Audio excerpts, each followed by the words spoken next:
Humans are weird. Would you like to hear a story about it?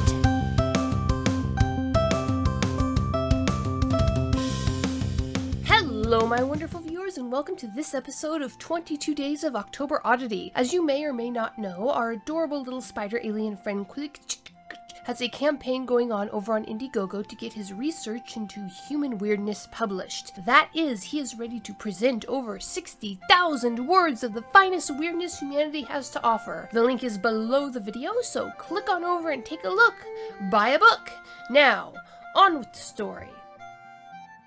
Humans Are Weird, Inanimate Objects, an audio recording by Betty Adams. Quilx'tch, can you aid me? Quilx'tch glanced over at his superior as he entered the room. The chief cultural anthropologist was crouched over the main data screen in their office. Quilx'tch balanced the vials in his manipulators and rotated uneasily. Can it wait a moment?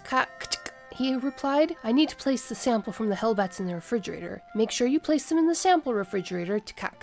Reminded him, but yes, that will be acceptable. Quilx'tch rotated and hurried to put the nutrient samples in the racks of the refrigeration unit. He made sure their labels were clearly visible and scurried back to where was finished flicking various symbols across the visual display screen. Quilx'tch aligned his primary eyes with the screen and lifted his abdomen to the side thoughtfully. Is this one of those human word puzzles? He asked.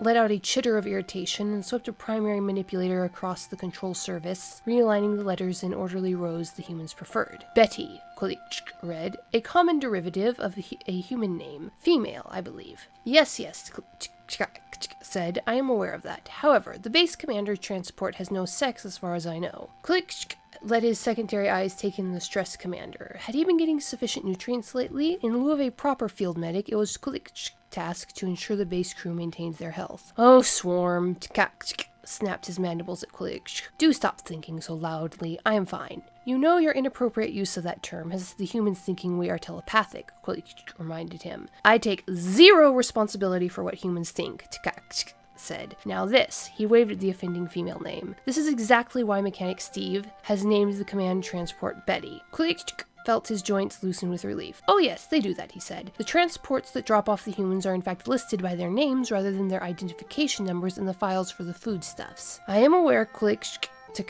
said, rubbing the ridges over his eyes. If you read the functional briefing on humans, it lists that facet of their behavior. It also lists that only refers to ships of a certain mass. I was not aware of that, Quilx'tch said, but Mechanic Steve has named a wheeled vehicle far below the tonnage requirements Betty, said. I assume you have tried simply asking him, Quilx'tch said. He muttered something inaudible and walked away after I asked why he had given an inanimate object a name, replied. Since then, I have been operating under the assumption that it was some form of what the humans call an acronym. Well, Quilx'tch began to back slowly away. I will get back to my nutrient analysis. One day we will understand the humans, muttered to himself as he bent over the control panel. One day. Quilx'tch made a mental note to check on nutrient intake. Sometimes odd behavior was explainable by poor diet. On the other leg, sometimes it was just prolonged exposure to humans.